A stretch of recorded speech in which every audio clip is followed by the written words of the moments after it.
प्रारब्ध के सभी दर्शकों को मेरा नमस्कार। मेरा नाम है संदीप आर के सिंह और आज हमारे साथ शिवम चौधरी जी।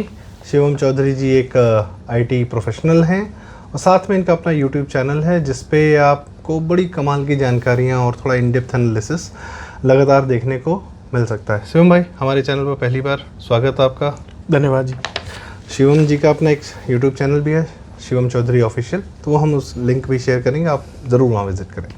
लेकिन जो हमारा विषय है दर्शकों, वो ये है कि 7 नवंबर को दिल्ली में एक साइबर अटैक जैसा कुछ हुआ और जिससे कारण कम से कम 300 से 500 फ़्लाइट्स जो हैं हमारी उनको जो है अपनी उड़ान का समय बदलना पड़ा और काफ़ी चीज़ें प्रॉब्लम हुई। तो सबसे पहले हम जानेंगे ये क्या घटना थी, ये इंटरनल इशू था या ये एक्सटर्नल इशू था, क्या था शिव भाई? संदीप जी नमस्कार, आपके सभी दर्शकों को जय श्री राम। देखिए, कल जो घटना घटित हुई उसे आप एक बहुत महत्वपूर्ण कॉन्टेक्स्ट में समझिए। जब ऑप सिंदूर जैसी कोई घटना घटित होती है तो आपको वो फिजिकल डैमेज ग्राउंड के ऊपर दिखाई देता है, आपको फिजिकल एक्शन दिखाई देता है। लेकिन वो ही सिर्फ क्या एक युद्ध का एक फॉर्मेट है? नहीं, युद्ध के कई फॉर्मेट हैं, उसमें से एक महत्वपूर्ण है। अब हम समझते हैं कि जल, थल और वायुसेना होती है, लेकिन एक और है साइबर स्पेस, जिसकी बात हम शायद नहीं करते हैं क्योंकि अभी इतना टेक्नोलॉजिकली अब चीज़ें इतनी निकल के आने लगी हैं। उसी वॉरफेयर का एक हिस्सा है। आपने सुना होगा पहले कंडनकुलम जो न्यूक्लियर पावर प्लांट है उसके अंदर साइबर अटैक हुआ था। मुंबई की एक बार बिजली चली गई थी, वो भी उसी कैटेगरी में आता था। और अब खबर ये आ रही है कि दिल्ली में भी कल कुछ ऐसा ही करने का प्रयास किया गया। तो कल अब वो प्रयास है या भारत का डिफेंस मैकेनिज्म, दोनों के ऊपर बात करेंगे कि वो इंटरनली था कि वो एक्सटर्नली था। दिल्ली में कल क्या होता है कि अचानक से, क्योंकि मैं खुद उसका भुक्तभोगी हूँ, कल हम जहाँ रिकॉर्ड कर रहे हैं वहाँ मुझे आना था जी। मेरी 12 बजे की फ्लाइट थी और वो लगभग 2.5 घंटे 3 घंटे लेट हुई है।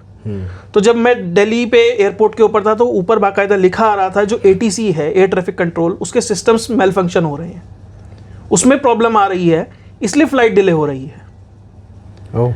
तो उसकी वजह से फ्लाइटें लगभग 300, 400, 500 का लगभग एक बड़ा आंकड़ा है। तो फ्लाइट या तो डिले हो रही थी, उड़ ही नहीं पा रही थी, ATC से क्लियरेंस ही नहीं मिल रही थी। फ्लाइट लैंड हो गई थी मेरी, वो आने के लिए मुझे उसमें बैठना था, सब तैयार था, बस खड़ी थी, हम उसमें चढ़ नहीं पा रहे थे क्योंकि ATC से क्लियरेंस नहीं मिल रही थी। आधा घंटा में इस चीज़ का इंतजार करना पड़ा क्योंकि जो उनका ऑटोमेटिक मैसेजिंग स्विचिंग सिस्टम होता है वो खराब हो गया था, जिसकी वजह से दिल्ली, मुंबई, जयपुर, वाराणसी, लखनऊ, कई सारे एयरपोर्ट उससे हैम्पर होते हैं, उसके ऑपरेशंस खराब हो जाते हैं। अब उसके बाद खबर शाम तक धीरे धीरे आने लगी क्योंकि स्क्रॉल करते रहते हैं जानकारी निकालने के लिए। तो GPS स्पूफिंग का पता लगा कि GPS स्पूफिंग हो रही थी। होता क्या है, जब आप प्लेन उड़ता है तो वो ड्राइवर, मतलब जो पायलट होता है, वो नहीं नीचे नहीं देख के चलाता कि अच्छा अब ये सड़क आ गई है, अब गड्ढा आ गया है, अब नदी आ गई है, तो मैं सही डायरेक्शन में जा रहा हूँ। उसका एक प्रॉपर सिस्टम होता है जिसमें GPS, उनके एयर रूट्स डिफाइंड होते हैं और वो GPS के थ्रू चलते हैं। तो एक तो GPS जैमिंग हो गई, आपने वो जैम कर दिया, आपको दिख ही नहीं रहा आप कहाँ हैं। पायलट को वो फ्लाइट अपनी उड़ा रहे हैं। हाँ। और अब जाहिर सी बात है कि फ्लाइट पाथ होता है पूरा, he is in the blind. हाँ, he doesn't know where he is, अंधेरे में गाड़ी चलाने जैसा। हाँ, उसे पता ही नहीं है मैं कहाँ जा रहा हूँ। ये हो गया GPS, आपने उसका डिसेबल कर दिया, जैम कर दिया। एक है GPS स्पूफिंग, उसे लग रहा है कि मैं सही जा रहा हूँ लेकिन आपने उसका नक्शा ही बदल दिया, आपने उसकी दिशा ही बदल दी, आपने उसके ऊपर एक फर्जी फ्लाइट मैप कुछ ऊपर इंपोज कर दिया जो हो सकता है कि उसकी फ्लाइट पास से 40 किलोमीटर इधर हो, 400 किलोमीटर उधर हो। उसे लग रहा है मैं पटना जा रहा हूँ, वो जा रहा है कि अमृतसर की तरफ। और इसका यह आपने डिसोरिएंट कर दिया उसे। नहीं, डिसोरिएंट तो कर दिया। क्या इस प्रक्रिया में कोई 2-3 फ्लाइट्स को आपस में कोलाइड करने की भी जी संभावना? अब हवा में 300-400 फ्लाइट हैं। अब मुंबई का एयरपोर्ट है, दिन में लगभग 1000 फ्लाइट के आसपास उड़ाता है। IGI भारत के सबसे बड़े एयरपोर्ट में 3-3 टर्मिनल है, वो भी कई सौ फ्लाइट उड़ाता है। आप ऊपर छोड़ दीजिए, एक बार रनवे पे ही 2 फ्लाइट एक साथ आ गई तो एक ही रनवे पे एक चढ़ रही है, एक उतर रही है। तो हवा में आपने क्या किया, GPS स्पूफिंग कर दी। जो फ्लाइट पाथ है जयपुर वाली फ्लाइट का, पटना वाली का भी सेम कर दिया और अब दोनों भिड़ गई, ये भी संभावना है। और दिक्कत क्या है कि ये लगभग 120 किलोमीटर की डायमीटर में हो रहा था, जो बहुत कम है एरियल डिस्टेंस, जो कि बहुत कम नहीं। आप दिल्ली के बीच में खड़े हुए और 120 किलोमीटर का ऐसे कांटा मारे, इतने एरिया में वो GPS स्पूफिंग चल रही थी। यानी कि जो मेन भारतीय राजधानी है उसके ऊपर आपका पूरा एयर ट्रैफिक कंट्रोल, जो एक उड़ता हुआ हवाई जहाज है 9/11 आपको याद होगा। हाँ हाँ। हो सकता है कि यहाँ से कोई जहाज को आपने जाना है, मान लीजिए अमृतसर ही जाना है, आपने थोड़ा सा स्पूफिंग किया, आपको कितना करना है 20-30 किलोमीटर ही तो इधर करना है, वो लाहौर में लैंड हो जाएगा, प्लेन हाईजैक हो गया। आपको जरूरत ही नहीं है 5 आदमी 10 आदमी उसमें कट्टा ले गए और मतलब जो भी साधन चाहिए वो लेके बैठाने के लिए। आपको तो एक जगह बैठना है और आप ये कार्यक्रम कर सकते हैं। सो शिवम भाई, इसमें एक और चीज़ जोड़ देता हूँ। हाँ प्लीज। मान लीजिए हाई प्रोफाइल सिक्योरिटी के लोग हैं, प्रधानमंत्री हैं, गृह मंत्री हैं, हो सकता है कि उनके नेविगेशन में जीपीएस ना यूज होता हो, नाविक यूज होता हो, भाई वो तो इस पे रिलाई नहीं करेंगे। लेकिन उस दौरान 5 और हवाई जहाज हवा में हो सकते हैं जो उनकी तरफ आ रहे हो। बिहार चुनाव चल रहे हैं, लगातार लोग दिल्ली से उड़ रहे हैं, बिहार में बैठकर रैलियां कर रहे हैं, काफ़ी ज़्यादा एयर ट्रैफिक मंत्री जा रहे हैं। मैं अपने फ़ोन से फ्लाइट रडार खोल दूँ, ऐप आता है फ्लाइट रडार करके, हाँ जी। तो आप उस पर हर फ्लाइट देख सकते हैं कौन सी ये नंबर है, ये डेस्टिनेशन है, इस टाइम यहाँ से उड़ी और यहाँ जाएगी। तो मुझे तो पता है कौन सी फ्लाइट हवा में है, बस मुझे ये तय करना है कि इन दोनों में से किसको एक बात पे आना है। तो आप ये सोचिए ये उस दौरान हो रहा है। अब अगर हम सोचते हैं कि ऑप सिंदूर 2 होगा, ये वही तो है।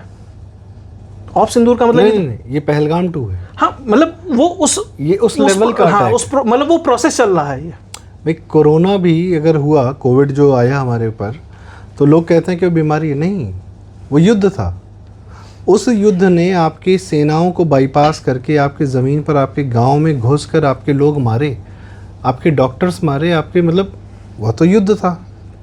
अब आप सिर्फ बचाव करते रह गए और किसी तरीके से आपको यह भी नहीं पता कि हमारा दुश्मन कौन है। इससे बढ़िया हथियार क्या है कि आपने देश में, किसी देश में घुस के देश की इकोनॉमी ठप करा दी, सब कुछ कर दिया, और जो प्रताड़ित हुआ वो चाह कर भी आपको यह नहीं कह पाए कि आपने किया। और ये पहला उदाहरण नहीं है। कारगिल, हमने जीपीएस के कोऑर्डिनेट्स मांगे यूएस से कि भैया जहाँ इन्फिल्ट्रेटर बैठा है उसको लोकेट करने के लिए हमें जीपीएस के कोऑर्डिनेट्स चाहिए, नहीं दिए उन्होंने। तो ये तो बहुत ज़्यादा डेविएट थे, मतलब आपको पिन पॉइंटेड चाहिए कि 5% 5 मीटर की एक्यूरेसी, 2 मीटर की एक्यूरेसी। शिवम भाई, इसमें मुख्य सवाल ये आता है कि यदि यह हुआ, इतनी बड़ी घटना हुई, एक तो कंट्रोल्ड हो गई, मैं उस पर आऊँगा कि किस प्रकार से बच गया, पर यदि यह किसी ने किया है। एक छोटा सा एडिशन और, इंडिया पाकिस्तान के बॉर्डर पे भी हुआ, वहाँ पर भी जीपीएस स्पूफिंग चल रही है, और वहाँ कल नहीं, वहाँ कई दिन से चल रही है। ओके। इंडिया पाक बॉर्डर पे भी हो रहा है। नहीं, मैं अब इसमें यह पूछना चाहता हूं कि मैं पाकिस्तानियों से तो उम्मीद नहीं करता कि इस प्रकार की वो जो है बहुत बड़े कार्य घटना अंजाम दे सकें। 26/11 वगैरह भी किया होगा, या न्यूक्लियर, सब में पीछे यूएस का साथ है। अमेरिका किस प्रकार से, पाकिस्तान के वासिम मुनीर ने अमेरिका जाके कहा था कि यदि पाकिस्तान डूबा तो आधा विश्व ले डूबेगा। इतनी पाकिस्तान की हैसियत नहीं है, पर अमेरिका की हैसियत है कि वह देख रहा है कि वो दुनिया में उसकी शक्ति का क्षरण हो रहा है और नई शक्तियाँ उभर रही हैं, और ख़ासकर भारत उसकी धुरी, भारत से वह ऊर्जा मिल रहा है सबको। इस कार्य को करने वाला क्या अमेरिका, चाइना, इस प्रकार के लोग हैं? क्योंकि क्षमताएं तो इन्हीं के पास है। देखिए, अगर आपको दिल्ली में करना है, मान लीजिए राजधानी में आपको जीपीएस स्पूफिंग करनी है और इस वाइड स्केल पे करनी है कि 120 किलोमीटर का आप रेडियस खींचिए और तब आपको करना है, पाकिस्तान में वो काबिलियत नहीं है। 2 तरीके होते हैं आपको ये करना है, या तो आपके पास इतना सोफिस्टिकेटेड सिस्टम हो कि आप इतनी दूर से कर सकें, या आप जो टारगेट एरिया है उसके बहुत पास हो। कि मान लीजिए आप गाजियाबाद में बैठ के कर रहे हैं, या आप कहीं मेरठ में बैठ के कर रहे हैं, तो संभावना है। या लाहौर में आपका इतना बड़ा सिस्टम हो, और लाहौर में कितना बड़ा सिस्टम है वो ऑप सिंदूर में हम देख चुके हैं। नहीं, लाहौर में जो सिस्टम है वो अमेरिका का हो सकता है ना। देखिए, क्योंकि उनके एयर बेसिस में जो न्यूक्लियर बेसिस थे वो भी तो अमेरिका के ही थे। नहीं, फिर भी पाकिस्तान की संभावना बहुत कम है। मैं 99% मानता हूँ कि नहीं है, ठीक है, 1% मैंने आपकी बात का मान लिया। चाइना वाला जो मैटर है, आप इसमें चाइना, 3 सस्पेक्ट हैं, पाकिस्तान, चाइना और अमेरिका। चाइना है, चाइना ने कुछ ऐसा ही प्रयास किया था म्यांमार में। तो म्यांमार में मंडले हो या फिर मैं लिख के लाया हूँ यंगून है, तो यहाँ सब उसने ये प्रयास किया हुआ है, और इनके सिस्टम है त्यानी ये करके है, और 1-2 सिस्टम और इन्होंने उसको टेस्ट किया। उनकी भी रेंज बहुत छोटी थी। ओके, ये रेंज बड़ी थी दिल्ली वाली? ये रेंज बड़ी है, चाइना बॉर्डर से बहुत दूर है। या भैया कोई चाइनीज यहाँ बैठा है दिल्ली में जो कर रहा है। इसके बाद बचता है यूएस। अब इसमें स्टारलिंक का भी लोग एंगल एक्सप्लोर कर रहे हैं। कि हो सकता है कि उससे भी कोई कनेक्शन इसका हो सकता है। स्टारलिंक एलन मस्क की कंपनी, और जो कि मैं कोई क्लेम नहीं कर रहा हूँ, दुनिया में किसी भी जगह पर हाई स्पीड इंटरनेट देने के लिए वो व्यवस्था बना रहे हैं। पर जाहिर सी बात है कि हाई स्पीड इंटरनेट देना तो एक बहाना है, उसके पीछे आप दुनिया के हर जगह पर, यदि हर पोजीशन पर आपकी मौजूदगी है तो आप और क्या क्या कर सकते हैं। स्टारलिंक वायरलेस देता है, अडानी अंबानी जो भी दे रहा है वो वायर्ड है, ऑप्टिकल फाइबर, उससे कुछ नहीं कर, उसका सैटेलाइट है, उससे करता है। तो इसमें बहुत सारे लोग हैं जो, मैं अभी ऐसे तो मैं क्लेम तो नहीं कर सकता, लेकिन जो खबरें निकल के आ रही हैं कि स्टार शील्ड करके कोई प्रोजेक्ट है, शायद हो सकता है कि उसका भी एक तरीके से इस्तेमाल किया गया हो। और ये मैसेजिंग होती है आपको कि तुमने नूर खान में क्या किया, तो हम ये कर सकते हैं, तुम तेल खरीद रहे हो रशिया से, तो हम ये कर सकते हैं। लेकिन ये एक पहलू है, इसका एक दूसरा पहलू भी है, क्योंकि जो इनका ऑटोमेटिक मैसेजिंग स्विचिंग सिस्टम जो खराब हुआ, मेल फंक्शन हुआ, तो कुछ लोग ये भी संभावना जता रहे हैं कि हो सकता है कि उसके डिफेंस मैकेनिज्म में हमारी ही सरकार ने वो स्पूफिंग की कि भैया इसमें और इंटरफेरेंस, वो चीज़ें वो लोग उस जीपीएस सिस्टम का इस्तेमाल करके ना कर सके। ये एक डिफेंस मैकेनिज्म भी हो सकता है, लेकिन उसकी संभावना कम है। डिकॉय करना, हाँ, एक डिकॉय करना कि आपने दूसरा एक फसाड उसके ऊपर लगा दिया ताकि वो ढंग से एक तरीके से सिस्टम के अंदर इन्फिल्ट्रेट ना कर सके। मायावी का जवाब मायावी। प्रभु श्री राम भागे थे हिरण के पीछे, वो जीपीएस स्पूफिंग थी, आप ये मान सकते हैं, स्पूफिंग ही तो थी एक तरीके से कि आप दिशा भटक गए। हाँ, उस कॉन्टेक्स्ट में समझिए कुछ वैसा ही हुआ था कि जो प्लेन है उसे दिखाई वहां दे रहा है और जो जा वहां रहा है। और अक्सर ये कहा जाता है कि Israel monitors all the flights in the world, और उसकी वो अनऑफिशियली भी करता है, और ये वो टेक्नोलॉजीज इजराइल के द्वारा डेवलप की गई हैं कि कौन सी फ़्लाइट कहाँ उड़ी, किस तरफ जा रही है, कहाँ लैंड कर रही है, ये सारे मैकेनिज़्म इजराइल के द्वारा भी दिए गए हैं। और जाहिर सी बात है कि अगर हमारा नेतृत्व जो है वह यह जानता है कि किस प्रकार के कैसे कैसे हमले हो सकते हैं। बायोलॉजिकल वॉरफेयर, कोविड हमने देखा, एक्चुअल भारत के अंदर के हिंसा भी कर नहीं पा रहे हैं, पहलगाम इत्यादि इत्यादि, और वो आई लव मोहम्मद की सारी वो सब ने देखा, तो अब बचा क्या? यही साइबर। ये सही, आप चुनाव में साइकोलॉजिकल देख चुके हैं। अहमदाबाद में जो फ्लाइट का हुआ था वो भी बोइंग की ही प्लेन था। वो अलग अलग कहानियाँ आती हैं, फाइन, बट पॉइंट इज कि अमेरिका में जो कौन था, कौन बैठा था? रूपानी जी, विजय रूपानी। किसके खास हैं, मतलब माने जाते हैं? मोदी जी के। तो मैसेजिंग किसको दी जा रही थी? इसीलिए मोदी जी स्वयं वहाँ गए उस दिन, वो फोटो खिंचाई। फ्लाइट कहाँ जानी थी? लंदन। 5i का कौन मेंबर है? लंदन। मैं सिर्फ डॉट कनेक्ट कर रहा हूँ, बाकी पब्लिक देखे। और बाद में बोइंग का, एयरबस का, सॉरी जो वो जिसका भी प्लेन था, बाकी उन्होंने रिपोर्ट में कहा कि पायलट एरर है। आप एक बात बताइए, जो स्विच वो ऑन ऑफ करने की बात कर रहे हैं, वो ऐसे नहीं होता कि आपने घर गए और लाइट बंद कर दी और जला दी। इंजन का स्विच, इंजन का स्विच कैसे बंद हो जाएगा? इसका मतलब कहीं नहीं रिमोट एक्सेस था उसका।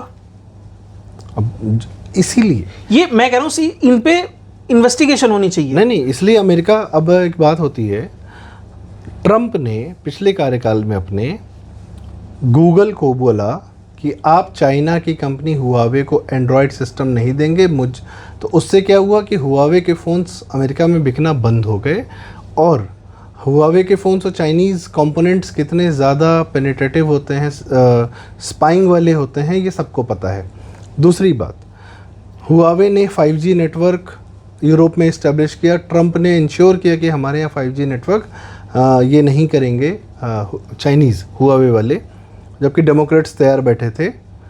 वो एक बार, और जब पिछली बार ट्रंप भारत आए थे तो मुकेश अंबानी जी को एक लाइन कहने का मौका मिला ट्रंप के सामने, और उन्होंने एक ही लाइन कही कि we have developed 5G network and we don't have a single Chinese component in it. दुनिया में कह के बैठ गए। दुनिया में सिर्फ चौथा या पांचवा देश है भारत, हाँ, जिसका खुद का अपना नेटवर्क सिस्टम है। उसके अलावा 3-4 देशों पे ही। कुछ दिन पहले अजीत डोवाल जी IIT मद्रास गए, और वहाँ उन्होंने कहा कि मेरा डायरेक्टर साहब का मुझ पर एहसान है, इसलिए मैं आया हूँ, अक्सर मैं जाता नहीं हूँ अपनी बातें कहने, पर एहसान ये है कि 2.5-3 साल के अंदर 5G नेटवर्क इन्होंने हमको डेवलप करके प्राइवेट पार्टीज़ के साथ में करके हमको इस्टेब्लिश करके दिया।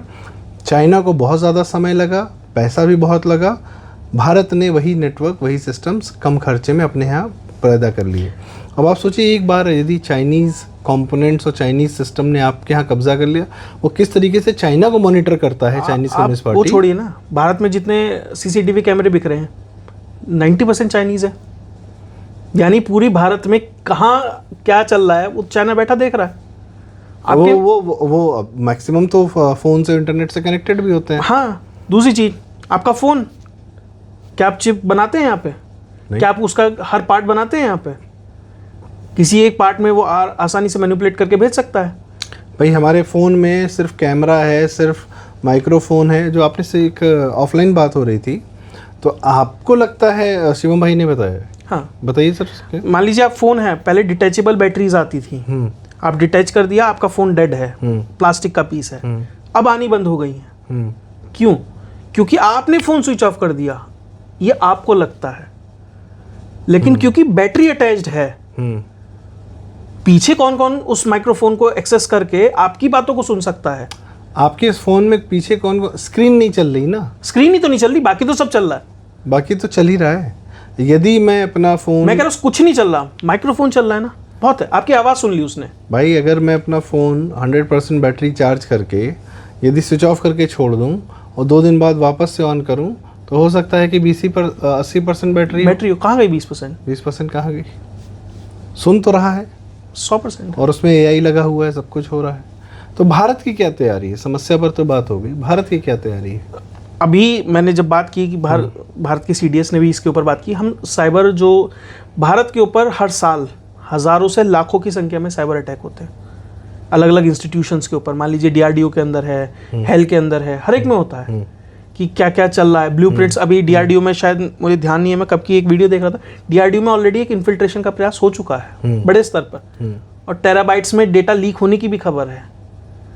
तो ऐसा, लेकिन भारत को जो पीछे रह गया है कहीं ना कहीं, जो हमारा लॉस्ट डेकेड था ना, 2004 to 14, हाँ।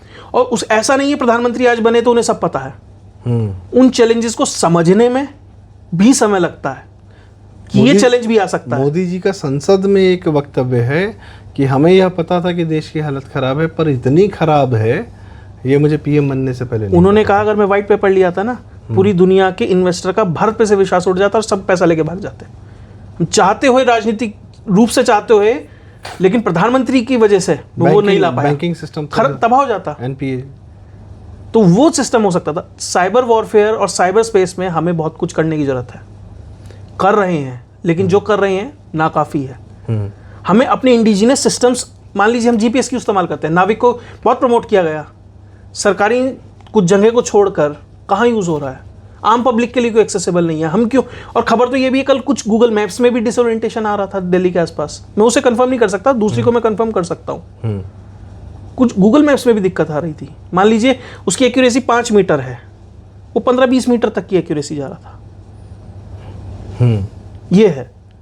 और एक और घटना घटित हुई कल, पाकिस्तान के मरीन कमांडोज, उसमें पाकिस्तान मरीन सिक्योरिटी एजेंसी करके है, वो एक इंडियन शिप को अगवा करके ले गए। उसमें 7 फिशरमैन हैं। सोमनाथ के पास कोई जगह है, वहाँ उस बंदरगाह से। तो कुछ होना है, ये तय है। कब होना है ये नहीं कह सकते, क्योंकि अगर ये कह सकते, ये पता होता तो फिर तो सभी बात हो जाती। लेकिन हाँ, कुछ होने के कारण है। कारण ये है कि विश्व में जब बहुत उथल पुथल होती है ना, जब शक्तियाँ अपना, कुछ शक्तियाँ हैं वो अपना असर खोती हैं और कुछ शक्तियाँ हैं जो उभरना चाहती हैं, तो जाहिर सी बात है वो बिना एक मेजर युद्ध, मेजर रक्त के कोई शक्तियों का यह स्थापित नहीं हो। भाई अमेरिका कैसे इस्टेब्लिश हुआ? World war? नहीं, न्यूक्लियर बम मारा। हाँ। किस पे मारा? जर्मनी पे नहीं मारा। हिटलर, मुसोलिनी जो इनके सबसे बड़े दुश्मन थे, वो जर्मनी और वहाँ बैठे हुए थे, लेकिन जर्मनी पे बम नहीं मारा। क्यों? क्योंकि ईसाई है जर्मनी। हाँ। कहाँ मारा? जापान पे, हारते हुए देश पर। क्यों? हीथेंस हैं। और 2 बार 2 मारा, एक 6 को मारा, एक 9 तारीख को मारा। यह जानते हुए कि वो उसका क्या भीषण, हमारे यहाँ इस प्रकार के अस्त्रों का दुरुपयोग करने वालों पर श्राप दिया गया है। अश्वत्थामा को श्राप दिया गया कि यदि आपने ऐसा अस्त्र इस्तेमाल किया जिससे सिर्फ दुश्मन नहीं आसपास के लोग भी मरते हैं तो श्रापित है। पर अमेरिका ने अपनी हेजेमनी स्थापित करने के लिए 2 बार और न्यूक्लियर अपनी बम बात मारे। को छुपाने के लिए क्या है, कोलेट्रल डैमेज, एक शब्द गढ़ दिया गया, वो तो कोलेट्रल डैमेज है, होता है। नहीं, यदि आपको पता चल गया है कि जर्मनी में जापान में आपने अगर न्यूक्लियर बम मारा हो इतना वृहद नुकसान हो सकता है, तो उसके बाद न्यूक्लियर बम क्यों बनाते रहे तुम लगातार? ट्रम्प तो कह रहा है मैं अब दोबारा टेस्ट करूंगा।